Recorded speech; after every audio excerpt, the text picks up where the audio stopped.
Okay, 3 minutes, 3 slides. I better not muck around.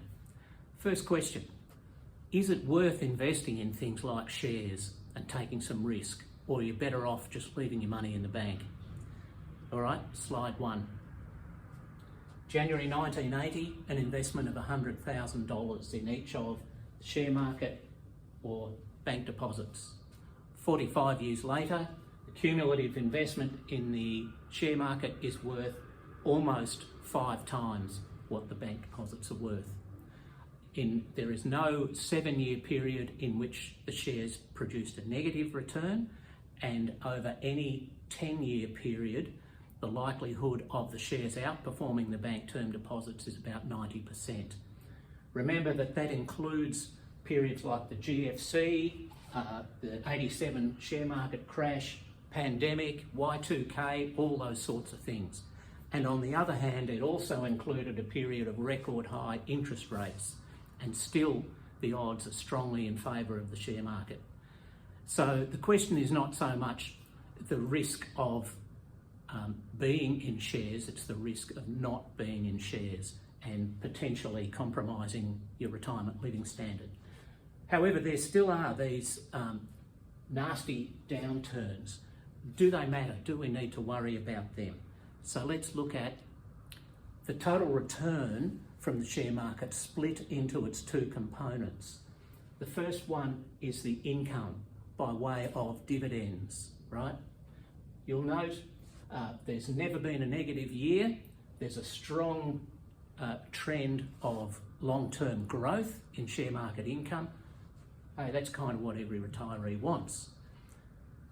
And then we have the change in capital value brought about by the fact that share markets fluctuate and share prices move around all the time. And here are some of those nasty downturns. So we come back to the question, do they matter? Well, from time to time they do, yes, if you have to sell. If you don't, you can just ride through them, right, and bide your time. However, if you have to, it's a bit like your house. If your house isn't on the market, do you really care about what it's worth on any particular day? No, it's the same with shares. But if you do have to sell at a time like this, that's where this risk thing, that's where the rubber hits the road, right?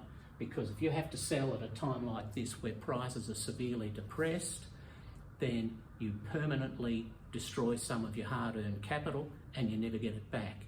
So they're the things that we have to worry about. How do we do that? 4 steps.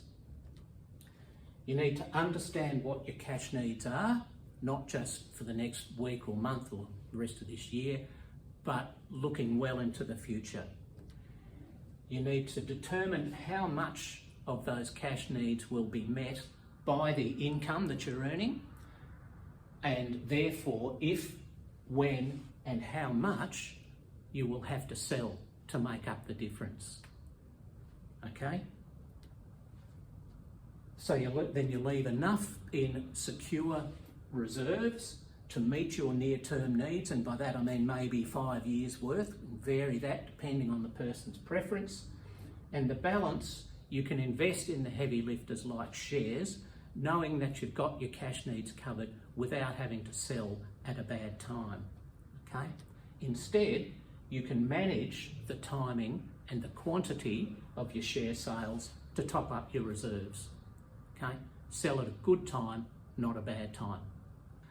To put this into practice, take some heavy number crunching. We can help there if you need it. We've got our Retirement Income Projector, which does exactly this, and it will also recommend a portfolio mix for you. So there's a version of that online, or the one that we've got in-house here, which has got a lot more bells and whistles. There's also a lot more information on the website if you want to spend a bit more than 3 minutes researching this. Thank you for your time. Bye.